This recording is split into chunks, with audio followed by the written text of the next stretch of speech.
ನಮಸ್ಕಾರ ಎಲ್ಲರಿಗೂ welcome back. ನಾನು ನಿಮ್ಮ ಮಂಜು, ನೀವು ನೋಡುತ್ತಿದ್ದೀರಿ ಮಂಜು ಸ್ಟೋರೀಸ್. ಸ್ನೇಹಿತರೆ, ಇನ್ನು ಈ ವಿಡಿಯೋ ಸ್ಟಾರ್ಟ್ ಮಾಡೋಕ್ಕಿಂತ ಮುಂಚೆ ನೀವು ಇನ್ನೂ ನಮ್ಮ ಚಾನಲ್ ಅನ್ನು ಸಬ್ಸ್ಕ್ರೈಬ್ ಮಾಡಿಲ್ಲ ಅಂದ್ರೆ ಈ ಕೂಡಲೇ ಸಬ್ಸ್ಕ್ರೈಬ್ ಮಾಡಿ. ಇನ್ನು ವಿಡಿಯೋ ಸ್ಟಾರ್ಟ್ ಮಾಡೋಣ ಬನ್ನಿ.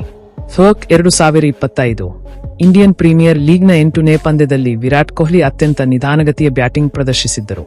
ಈ ನಿಧಾನಗತಿಯ ಬ್ಯಾಟಿಂಗ್ನೊಂದಿಗೆ 31 ರನ್ ಕಲೆ ಹಾಕಿರುವ ಕೊಹ್ಲಿ ಹೆಸರಿಗೆ ಹೊಸ ದಾಖಲೆಯೊಂದು ಸೇರ್ಪಡೆಯಾಗಿದೆ. ಚೆನ್ನೈನ ಚೆಪಾಕ್ ಮೈದಾನದಲ್ಲಿ ನಡೆದ ಈ ಪಂದ್ಯದಲ್ಲಿ ಟಾಸ್ ಗೆದ್ದ ಸಿಎಸ್ಕೆ ತಂಡವು ಬೌಲಿಂಗ್ ಆಯ್ದುಕೊಂಡಿತು. ಈ ಪಂದ್ಯದಲ್ಲಿ ಮೊದಲು ಬ್ಯಾಟ್ ಮಾಡಿದ ಆರ್ಸಿಬಿ ಪರ ವಿರಾಟ್ ಕೊಹ್ಲಿ ಹಾಗೂ ಫಿಲ್ ಸಾಲ್ಟ್ ಆರಂಭಿಕರಾಗಿ ಕಣಕ್ಕಿಳಿದಿದ್ದರು.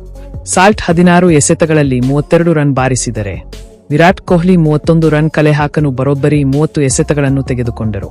ಈ 30 ರನ್ಗಳೊಂದಿಗೆ ಕೊಹ್ಲಿ ಸಿಎಸ್ಕೆ ವಿರುದ್ಧ ದಾಖಲೆಯೊಂದನ್ನು ನಿರ್ಮಿಸಿದ್ದಾರೆ.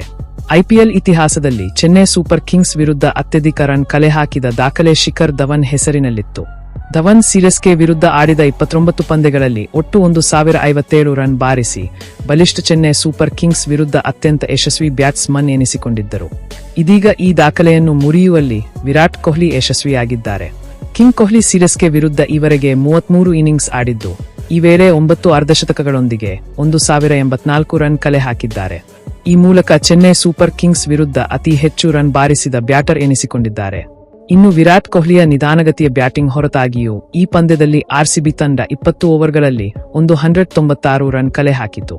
ಈ ಗುರಿಯನ್ನು ಬೆನ್ನತ್ತಿದ ಚೆನ್ನೈ ಸೂಪರ್ ಕಿಂಗ್ಸ್ ತಂಡವು ನಿಗದಿತ 20 ಓವರ್ಗಳಲ್ಲಿ 146 ರನ್ ಗಳಿಸಿ 50 ರನ್ಗಳಿಂದ ಸೋಲೊಪ್ಪಿಕೊಂಡಿದೆ. ಇನ್ನು ಈ ವಿಡಿಯೋ ನಿಮಗೆ ಇಷ್ಟವಾಗಿದ್ದರೆ ಲೈಕ್ ಮಾಡಿ, ಶೇರ್ ಮಾಡಿ, ಸಬ್ಸ್ಕ್ರೈಬ್ ಮಾಡಿ. ನಮಸ್ಕಾರ ಸ್ನೇಹಿತರೆ.